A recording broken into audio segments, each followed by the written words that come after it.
வசிய மருந்து. ஆண் பெண் வசிய மருந்து செய்வது எப்படி? வசிய மருந்தினுடைய ரகசியங்கள் என்ன?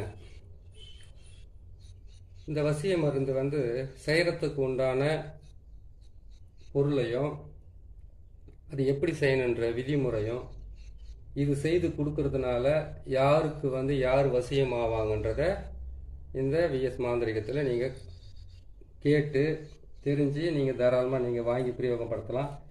என்கிட்ட தான் வாங்கி பிரயோகப்படுத்தணும் இல்லை, இது எப்படி கொடுத்தாக்கா வசியம் ஆகும், இது எப்படி செய்தால் ஒரு ஆண் பெண் வசியத்துக்கு செய்ய முடியும், ஒரு ஆணுக்கு ஆண் வசியம் பண்ண முடியாது, ஒரு பெண்ணுக்கு பெண்ணை வசியம் பண்ண முடியாது. சரிங்களா? இந்த வசிய மருந்தை பொறுத்த வரைக்கும் நிறைய பேர் எதிர்பார்க்குறது, இந்த வசிய மருந்தை வாங்கிட்டு போயிட்டு ஆண்களுக்கு கொடுக்கலாம், பெண்கள் ஆண்களுக்கு கொடுக்கலாம், ஆண்கள் பெண்களுக்கு கொடுக்கலாம், ஒன்றும் தப்பு இல்லை.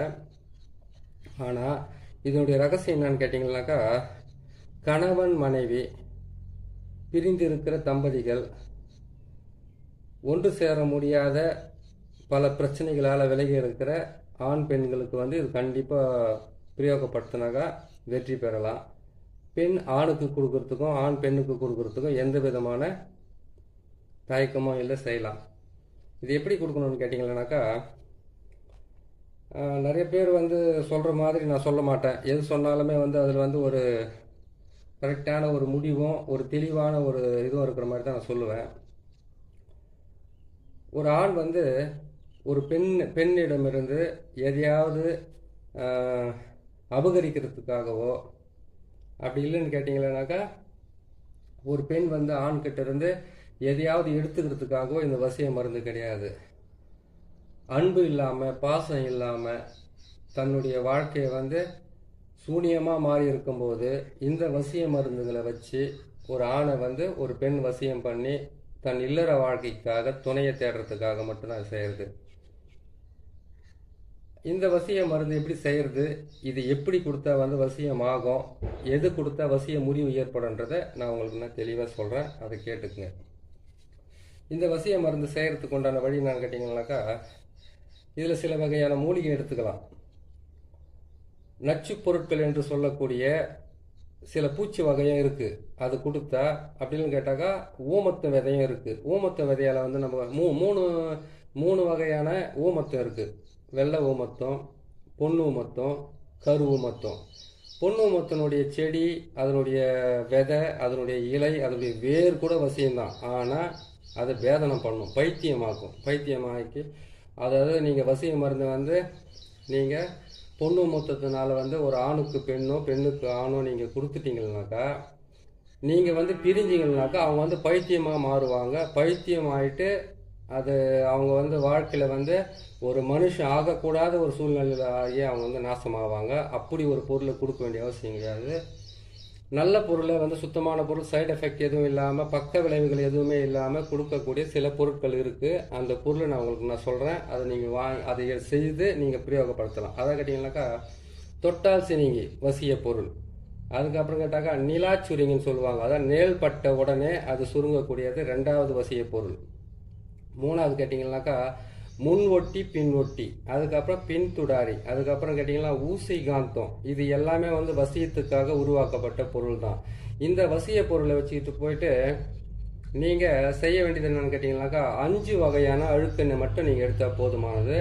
அந்த 5 வகையான அழுக்கை எப்படி எடுக்கணும்னு கேட்டிங்கன்னாக்கா, இந்த வசிய பொருள் இருந்து நீங்கள் செய்ய வேண்டிய விஷயம், நம்மளுடைய உமிழ்நீர், காது குருமி, கழுத்தோடு இருக்கிற அழுக்கு, மார்போடு இருக்கிற அழுக்கு, அதுக்கப்புறம் கேட்டிங்கனாக்கா ஆண் பெண் மர்மஸ்தானம் சொல்லக்கூடிய அந்த மொழியில் இருக்கிற அழுக்கு, அதுக்கப்புறம் உள்ளங்கால், கால் பாதம் இல்லையா, அந்த பாதத்துலேருந்து அழுக்கு, உள்ளங்கையில் இருக்கிற அழுக்கு, இத்தனை அழுக்கும் எடுத்து நம்மளோட உமிழ்நீரை விட்டு அரைக்கணும். அதை உமிழ்நீரை விட்டு அரைச்சி அந்த உமிழ்நீரை அவங்கள அது நல்லா அரைச்சிட்டு உமிழ்நீரை போட்டு காலையிலேருந்து ப்ரஷ் பண்ணிக்கோங்க, சுத்தமாக வாஷ் பண்ணிக்கோங்க. அதுக்கப்புறம் ஒரு டம்ளர் தண்ணியை குடிங்க. அதுக்கப்புறம் இந்த உமிழ்நீரை வச்சு நீங்கள் தாராளமாக நீங்கள் அரைச்சி இது என்ன பண்ணுங்கன்னாக்கா, இது நிறைய கொடுக்கணுன்ற அவசியமெல்லாம் கிடையாது, நிறைய கொடுக்கக்கூடாது. இந்த மாதிரி ஒரு உருண்டை இருந்தால் போதுமானது. இந்த ஒரு உருண்டையை வச்சு நீங்கள் செய்துக்கலாம் தாராளமாக. இந்த ஒரு உருண்டையை 3 பாகமாக பிரித்து உங்களுடைய அழுக்கையும் சேர்த்து அதுக்கப்புறம் உமிழ்நீரை விட்டு அரைச்சி இதை வந்து கேட்டிங்கன்னாக்கா ஒரு துவரம் பருப்பு சைஸில் வந்து எடுத்து வச்சுக்கோங்க. எடுத்து வச்சுட்டு நல்லா காய வச்சுட்டு இதை பவுடர் ஆக்கி இந்த பவுடரா செய்துட்டு என்ன பண்ணுறீங்கன்னு கேட்டிங்கன்னாக்கா நீங்கள் காஃபி, டீ, அதுக்கப்புறம் கேட்டிங்கன்னாக்கா கறி, மீன் எல்லாத்துலேயுமே நீங்கள் போட்டு தாராளமாக கொடுக்கலாம், ஒன்றும் தப்பு கிடையாது.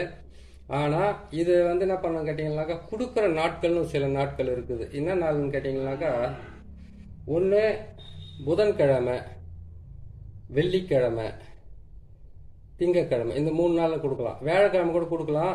வியாழக்கிழமை கொடுக்கறதுனால வந்து நன்மையே நடக்கும், ஒன்றும் தப்பு இல்லை. ஆனால் இருந்தாலும் வந்து வளர்ப்புற வந்து திங்களாக இருந்தாக்கா ஓகே, ஒன்றும் பிரச்சனை இல்லை, தாராளமாக கொடுக்கலாம். இதை வந்து கொடுத்துட்டீங்களா, கொடுத்ததுக்கப்புறம் வந்து இதை வந்து கொடுத்ததுக்கப்புறம் சாப்பிட்டதுக்கப்புறம் வந்து சில வசிய முறிவு பொருட்கள் வந்து சாப்பிடக்கூடாது. என்ன பொருள்னு கேட்டிங்கனாக்கா கருப்பு மிளகு, கருப்பு திராட்சை, கருப்பு எள்ளு, கருப்பு புளி. இது கொடுக்கறதுனால எப்படி வசிய முறிவு ஏற்படும்? கண்டிப்பாக ஏற்படும்.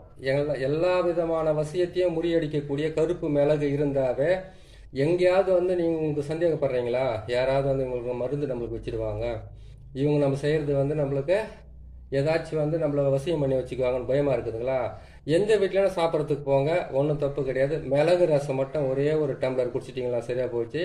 அவங்க வந்து சாப்பாட்டில் வந்து பாய்சனாக கலந்துருந்தாலும் அவங்க உயிரை நீங்கள் காப்பாற்றிக்கிற அளவுக்கு வந்து உங்களுக்கு மிகப்பெரிய நன்மையை செய்யறதுக்கு ஆரம்பிக்க நீங்கள் தாராளமாக செய்யலாம், தப்பில்லை. ஒன்று கருப்பு திராட்சை சாப்பிட்டு முடிச்ச உடனே 2 திராட்சை 3 திராட்சை கருப்பு திராட்சை சாப்பிட்டீங்கன்னாக்கா உடனே வசிய முறிவு ஏற்படும். வசியம் செய்திருந்தாங்கன்னா வசிய முறிவு ஏற்படும். இது ரெண்டுத்தையுமே ஏன் விளக்கமாக சொல்கிறேன்னு கேட்டிங்கன்னாக்கா இது நம்ம இன்னொரு சேனலும் இருக்குது, அந்த சேனலில் கூட நான் சொல்லியிருப்பேன், இந்த சேனலில் நான் சொல்கிறேன் உங்களுக்கு. இப்போ பார்த்தீங்களா வசிய முறிவுன்றது வந்து பல வகையில் வந்து எடுத்திருக்காங்க, கொடுத்துருக்காங்க நம்மளுக்கு. அதனால் வந்து நீங்கள் என்ன பண்ணுறீங்க கேட்டீங்கன்னாக்கா அந்த வசிய முறிவுன்றது வந்து யாரு மேலேயுமே நீங்கள் சந்தேகப்படாமல் தைரியமாக நீங்கள் சாப்பிட்ணும். ஒரு இடத்துல கேட்டிங்கன்னாக்கா மிளகு, கருப்பு மிளகு, கருப்பு புளி, கருப்பு திராட்சை, கருப்பு எள்ளு, இது 4 இருந்தாவே போதுமானது, வசிய முறிவு ஏற்பட்டுடும். நீங்கள் தாராளமாக நம்பி சாப்பிட்லாம். அதனால் வந்து என்ன பண்ணுறீங்க கேட்டிங்கன்னாக்கா ஒரு பெண் ஆணுக்கு கொடுக்குறதா இருந்தாலும் பரவாயில்ல, நீங்கள் தாராளமாக இந்த பொருளெல்லாம் சேர்த்து நீங்கள் கொடுக்கலாம். இதெல்லாம் சேர்த்து தான் செய்யப்பட்ட வசிய மருந்து. இது வசிய மருந்தை வந்து பப்ளிசிட்டி பண்ணி கொடுக்கறதுக்காக இல்லை, எனக்கு இங்கே கொடுக்குறதுக்கு எனக்கு நிறைய விஷயம் இருக்குது. நீங்கள் பார்த்து செய்து நீங்கள் அதை பிரயோகப்படுத்திக்கலாம், மற்றவங்களுக்கு கொடுக்குறதுலான்றதுக்காக இத்தனை பொருட்கள் சொல்லியிருக்கிறேன். இதை பார்த்து செய்யுங்க, நீங்கள் செய்து நீங்களும் வந்து மற்றவங்களுக்கு கொடுக்கலாம், நீங்களும் செஞ்சுக்குங்க. வசிய மருந்து இந்த வகையில் தான் கொடுக்கணும். அதை விட்டுட்டு நீங்கள் மாத விடையிலையோ இல்லைன்னு கேட்டிங்கன்னாக்கா இந்திரியத்தினாலும் கொடுக்க வேண்டிய அவசியம் கிடையாது, இதுலேயே கொடுத்து முடிக்கலாம். இது செய்து முடிங்க. இது செய்து கொடுத்தீங்கன்னாக்கா கண்டிப்பாக ஆண் பெண் வசியம் கண்டிப்பாக ஏற்படும். அதுக்குண்டான வழியை பார்த்துக்குங்க, சரிங்களா? சரி, நான் வந்து இப்போ வசியத்தை பற்றி போட்டிருக்கேன். வசிய முறிவை வந்து எப்படி செய்கிறதுன்றதை இன்னொரு பதிவில் நான் போடுறேன், நீங்கள் பாருங்கள்.